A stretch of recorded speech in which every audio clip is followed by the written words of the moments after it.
बिस्मिल्लाहिर्रहमानिर्रहीम। उर्दू ग्रामर में आज का जो हमारा टॉपिक है वो इसमें ज़मीर के हवाले से है। इसमें ज़मीर क्या होता है?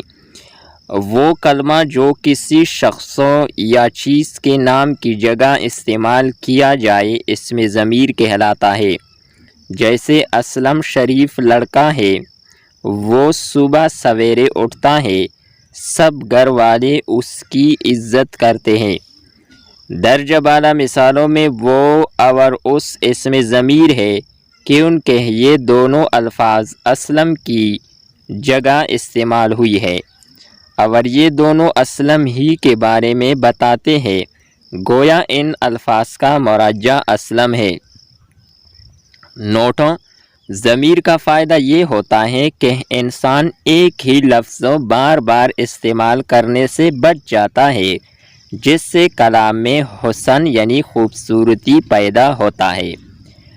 डियर स्टूडेंट्स, उम्मीद करते हैं कि आपको ये वीडियो अच्छी लगी होगी जो इसमें ज़मीर के हवाले से थी। नेक्स्ट वीडियो के साथ दोबारा मिलते हैं। खुदा हाफिज़।